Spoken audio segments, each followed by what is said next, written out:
बच्चा ये 100 वर्षों के दायरे में जो तुम बैठे हो सभी बड़े सौभाग्यशाली है, इसमें कम मेहनत और ज्यादा मजबूत। बाबा जी ने कहा कि यश कमा लो, कीर्ति कमा लो।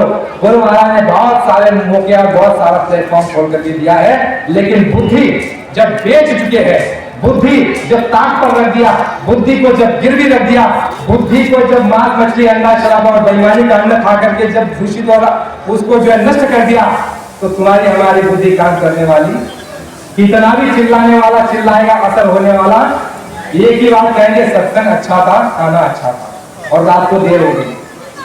इससे ज्यादा कुछ समझ नहीं पाओगे। समझोगे कब? जब अपनी बुद्धि से काम लोगे। धर्म प्रेमियों, गुरु महाराज अगर धोखा देते तो ये कहते कि जो मैं कह रहा हूं उसको हाथ मुंह करके मान लो।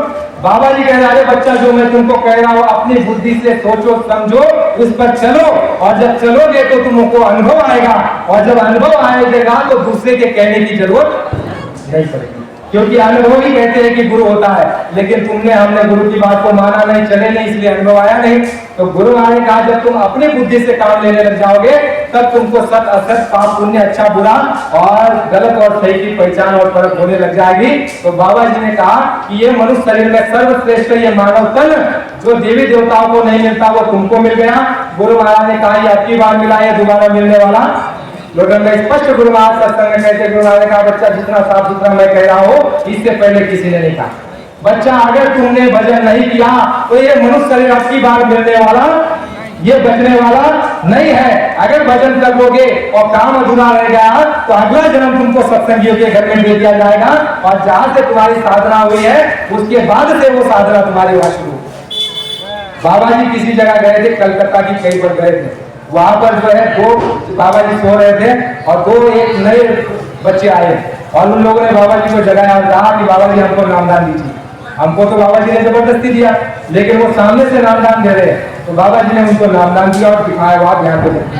तो प्रेमियों वो बताते हैं, अनुभव है कि जैसे वो ध्यान भजन पर बैठे तो जिस स्थान तक वो पिछले जन्मों में जितने साधना करके रखी थी, जो पहुंच हो चुकी थी, वहां से तो आसानी तक पहुंच गए, और जैसे नामदान बाबा जी ने दिया उसके आगे का रास्ता उनका शुरू हो गया।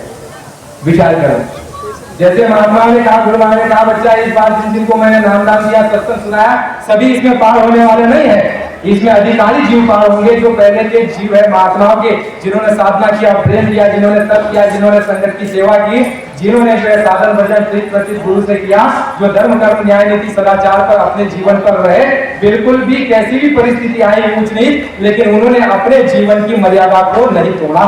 ऐसे जीवों को इस बार उनका जो है कल्याण हो जाएगा, लेकिन जिनको पहली बार इस बार सत्संग में भर्ती किया है उनको आगे समय लगेगा, यानी अगली बार उनका उद्धार का जो है समय जो है वो निर्धारित होगा।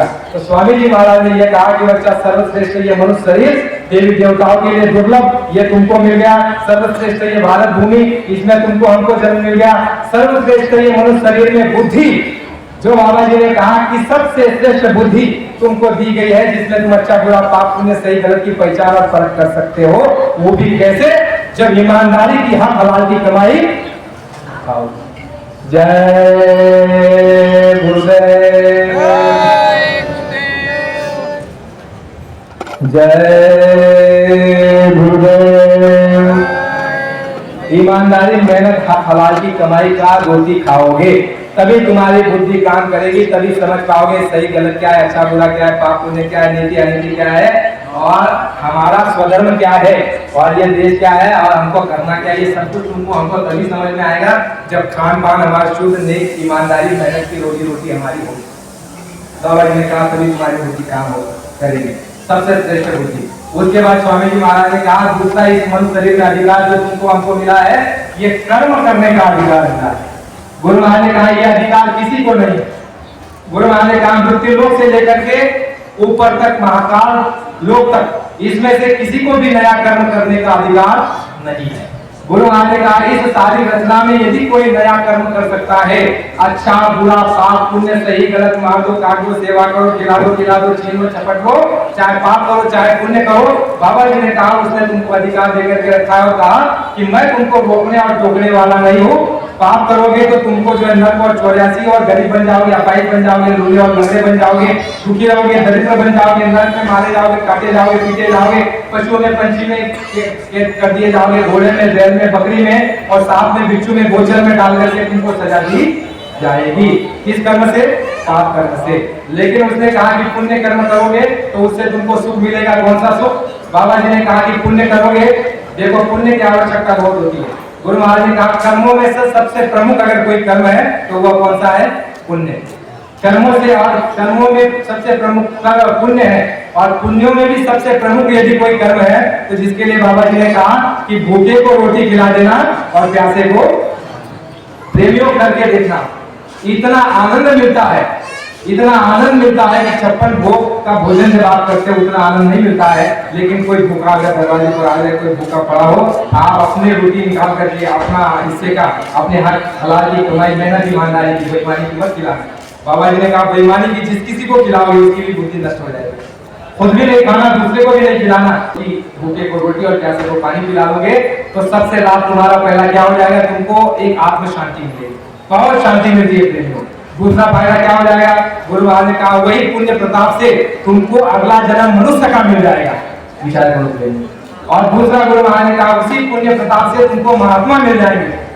तो कल्याण का यदि कोई मार्ग है, कोई सीढ़ी है तो वो कौन सी है? पुण्य।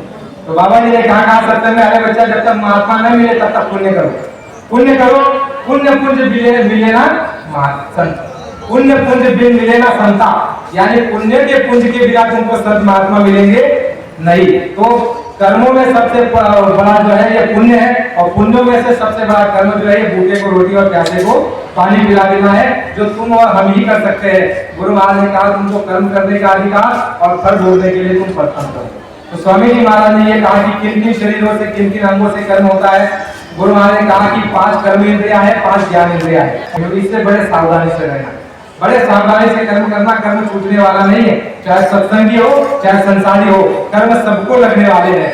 लेकिन सत्संगियों का ये है कि बाबा जी ने कहा कि यदि महापुरुष किसी जीव पर खुश हो जाए तो उसका जो खाता है वो फाड़ देते हैं, कर्मों का खाता फाड़ देते हैं। लेकिन यदि किसी पर खुश हो जाए तो खुश ना हो, खुश होने जैसा काम न कर रहे हम, तो गुरु महाराज ने कहा उसको भुगताया जाता है।